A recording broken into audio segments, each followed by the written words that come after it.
Hello, New York City. It is an honor for me to be here with all of you today on this historical day. And thank you all so much for coming. I heard they were in New York, they're still counting, but at least 250,000 people.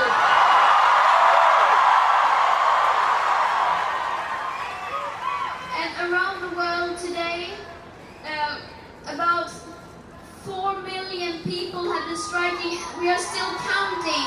So,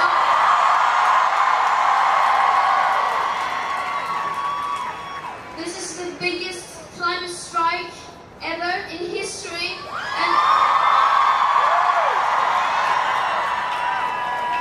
And we all should be so proud of ourselves because we have done this together.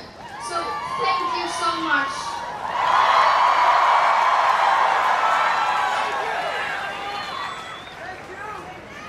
I have some numbers that I wanted to share. In Australia today, about 350,000 people striked for the climate.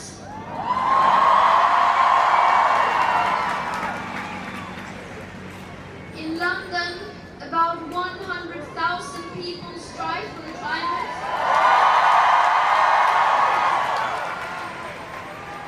In Berlin, it was about 270,000 people.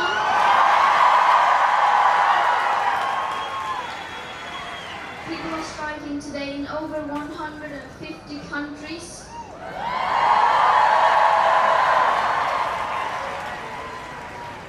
On all continents, and when I say all continents, I mean all continents, even Antarctica people are striking.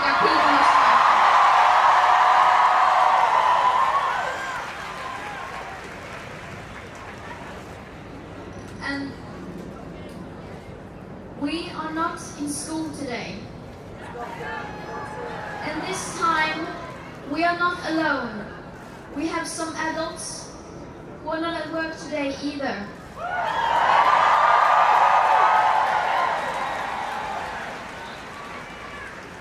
And why?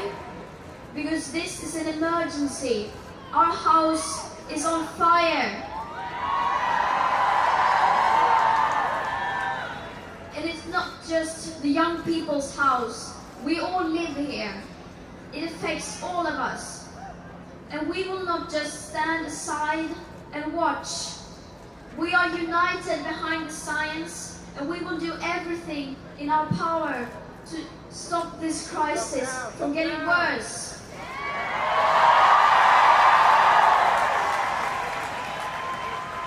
Even if that means skipping school or work, because this is more important.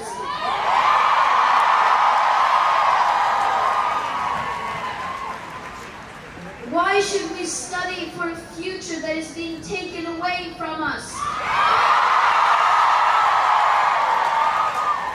That is being stolen for profit.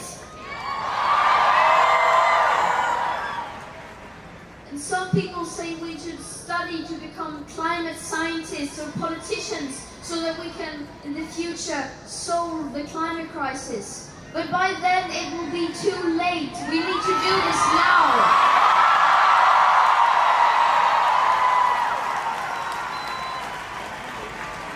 Where I come from, things are very different than here.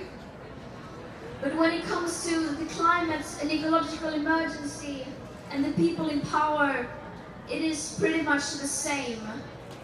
In fact, everywhere I've been, the situation is more or less the same.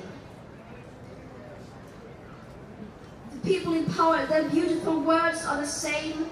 The number of politicians and celebrities who want to take selfies with us are the same. The empty promises are the same. The lies are the same. And the inaction is the same.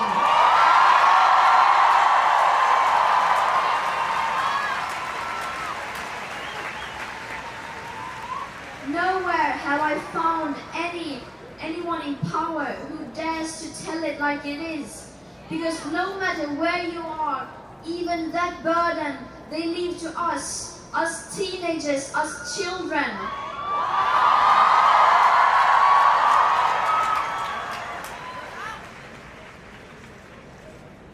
And this Monday, world leaders are going to be gathered here in New York City for the United Nations Climate Action Summit.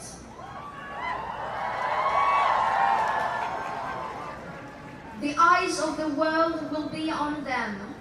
They have a chance to prove that they, too, are united behind the science. They have a chance to take leadership, to prove they actually hear us. Do you think they hear us? We will make them hear us.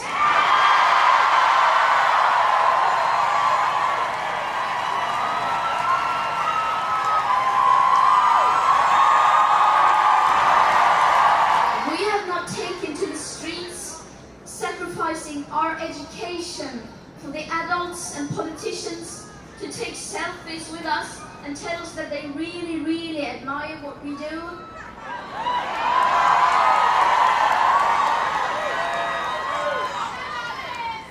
We are doing this to wake the leaders up. We are doing this to get them to act. We deserve a safe future. And we demand a safe future. Is that really too much to ask?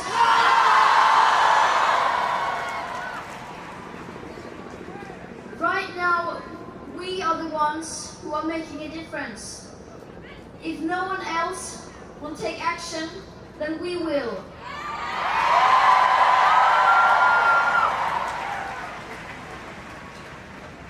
It should not be that way. We should not be the ones who are fighting for the future, and yet here we are.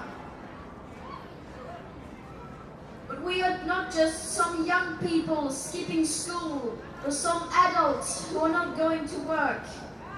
We are a wave of change.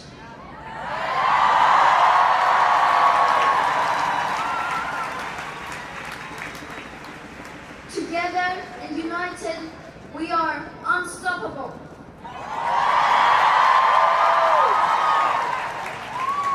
This is what people power looks like.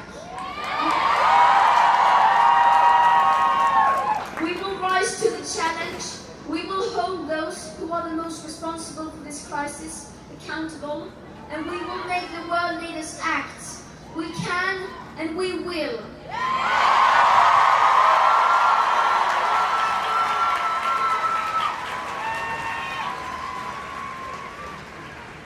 And if you belong to that small group of people who feel threatened by us, then we have some very bad news for you.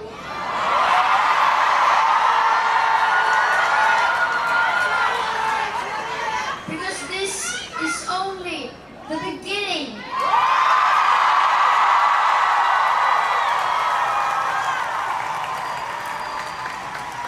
Change is coming, whether they like it or not.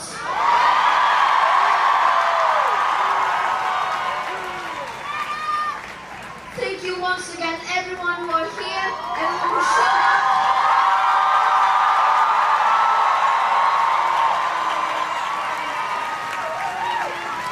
And of course, a special thank you to everyone who have been organizing, all the local organizers who are here. We'll give them an applause. Thank you.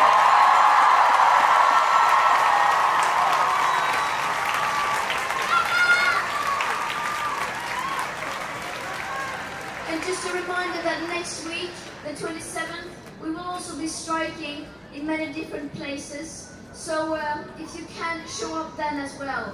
Thank you. See you later.